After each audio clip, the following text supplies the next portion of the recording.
Hello students, आज के class में हम लोग देखेंगे इलास्टिसिटी में what is stress, types of the stress, strain and types of the strain और क्विज। तो सबसे पहले देखिए, स्ट्रेस का मीनिंग क्या है। प्रेशर मतलब कितना फोर्स आता है 1 मीटर स्क्वायर के ऊपर। तो इसको हम कैसे डिफाइन करेंगे, restoring force divide by area. तो कोई भी आप वायर ले रहे हो, इलास्टिक वायर, उसको आप स्ट्रेच कर रहे हो तो उसके अंदर इंटरनल फोर्स प्रोड्यूस होता है।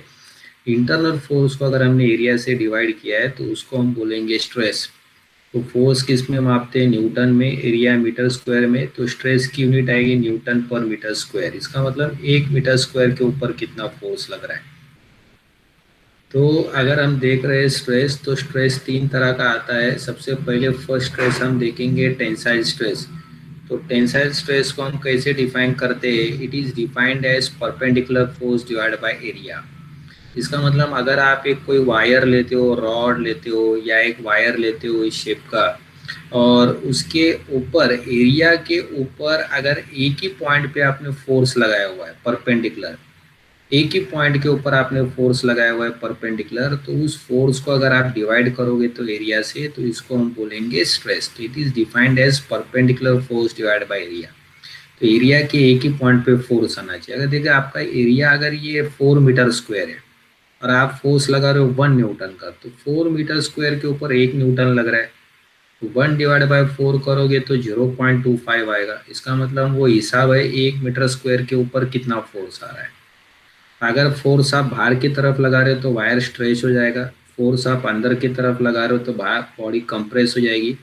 तो ऐसे स्ट्रेस को बोलेंगे कंप्रेसिव स्ट्रेस। ये स्ट्रेस को हम बोलेंगे टेंसाइल स्ट्रेस। और दूसरा देखिए, अगर कोई ऑब्जेक्ट है उसके पास डायमेंशन है वॉल्यूम का, जैसे कि ये बॉल है, आप उसको ओशन में लेके गए एकदम डीप में, और इसके बॉडी के ऊपर, इसके बॉडी के ऊपर अगर हर पॉइंट के ऊपर अगर परपेंडिकुलर फोर्स लग रहा है हर पॉइंट के ऊपर, तो इससे क्या हो जाएगा, ये बॉडी आपका बड़े से छोटा हो जाएगा। यहाँ पर भी परपेंडिकुलर फोर्स लग रहा है लेकिन बॉडी के हर पॉइंट के ऊपर लग रहा है, तो इसके लिए हम इसको क्या बोलेंगे, वॉल्यूम स्ट्रेस। तो इससे ये आपका ऑब्जेक्ट बड़े से छोटा हो जाएगा। तो वॉल्यूम स्ट्रेस को आप डिफाइन करोगे perpendicular force divide by area.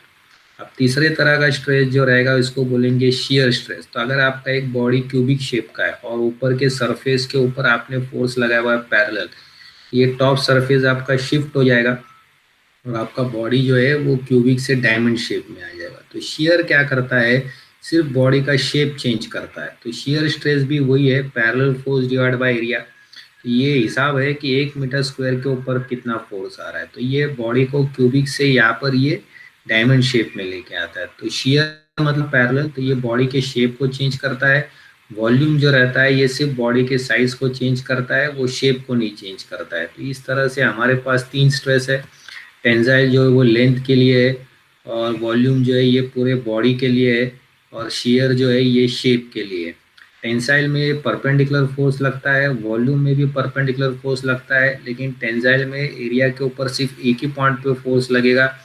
Volume में देखो दोस्तों, बॉडी के ऊपर हर पॉइंट के ऊपर परपेंडिकुलर फोर्स लगेगा, और शेयर में क्या होगा, एक ही पॉइंट के ऊपर पैरेलल फोर्स लगेगा। तो वॉल्यूम स्ट्रेस जो है ये बॉडी की सिर्फ साइज चेंज करती है, और शियर स्ट्रेस जो है ये सिर्फ बॉडी का शेप चेंज करेगा, साइज नहीं चेंज करेगा। तो बॉडी की जो साइज थी पहले क्यूबिक में अगर आपने मेजर की हुई है, तो मान लो अगर ये 1000 मीटर क्यूब है, और जब वो क्यूबॉइड हो, मतलब क्यूबॉइड से जब वो डायमंड शेप हो जाता है, तभी भी उसका 1000 मीटर क्यूब ही रहेगा वॉल्यूम। तो साइज चेंज नहीं होता है, सिर्फ शेप चेंज होता है। अब उसी तरह से तीन तरह के स्ट्रेस के लिए तीन तरह का स्ट्रेन आएगा। तो वायर के लिए हमको मिलेगा टेंजाइल स्ट्रेन। तो ये इसको हम कैसे डिफाइन करेगा, अगर आप वायर को एक स्ट्रेच कर रहे हो तो जितनी उसकी लेंथ चेंज होगी उसको किससे डिवाइड करना है, ओरिजिनल लेंथ से। अगर देखो ये वायर आपका 4 मीटर है, 4 से आपने इसको 5 मीटर कर दिया, तो चेंज इन लेंथ कितना आएगा, 1 मीटर। तो 1 को आप डिवाइड करो 4 से तो आंसर आएगा 0.25। तो वो आंसर क्या बताएगा, 1 मीटर कितने से स्ट्रेच हो गया है। अगर आप 1 मीटर का हिसाब ले लो कि 1 मीटर कितने से चेंज हुआ है, तो उसको हम बोलेंगे टेंजाइल स्ट्रेन। तो टेंजाइल स्ट्रेन कैसे डिफाइन करोगे, अगर आपका एक वायर है उसके पास डायमेंशन लेंथ का है, जितना उसका चेंज इन लेंथ हुआ है उसको डिवाइड करना पड़ेगा ओरिजिनल लेंथ से। तो उसी तरह से आपका वॉल्यूम स्ट्रेन आएगा। अगर कोई आपका ऑब्जेक्ट है उसके पास वॉल्यूम है जैसे कि ये बॉक्स है और सभी तरफ से आपने परपेंडिकुलर फोर्स लगाया तो ये छोटा हो गया है।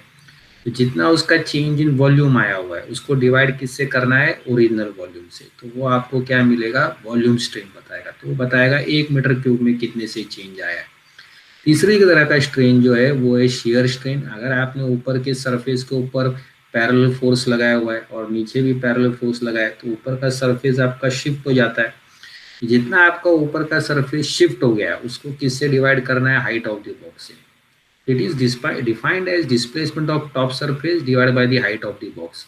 आप उसको एंगल से भी मेजर कर सकते हो। Tan theta is opposite upon adjacent, मतलब टेन थीटा आपका डेल एक्स अपॉन एल आ जाएगा। तो ये एंगल से भी मेजर कर सकते हो। तो इस तरह से ये शेयर स्ट्रेन है। तो तीन तरह के स्ट्रेस रहते हैं, एक आपका टेंजाइल स्ट्रेस है, दूसरा आपका वॉल्यूम स्ट्रेस है और तीसरा आपका शेयर स्ट्रेस है। तो टेंजाइल स्ट्रेस जो है ये वायर और रॉड के लिए, वॉल्यूम स्ट्रेस जो है ये बॉल और क्यूब के लिए, और शेयर स्ट्रेस जो है ये शेप की चेंजेस मेजर करता है। तो यहाँ पर मैंने एग्जांपल क्यूब का लिया हुआ है। टेंजाइल स्ट्रेस में क्या होता है, एक ही पॉइंट पे परपेंडिकुलर फोर्स लगता है। वॉल्यूम स्ट्रेस पे सभी पॉइंट पे परपेंडिकुलर फोर्स लगता है और शेयर स्ट्रेस में पैरेलल फोर्स लगता है।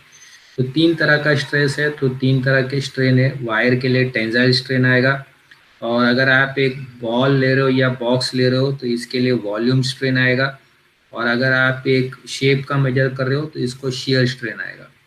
तो इस तरह से तीन तरह के स्ट्रेस के लिए तीन तरह का स्ट्रेन है। I hope it is clear to you. I am now sharing my quiz over here.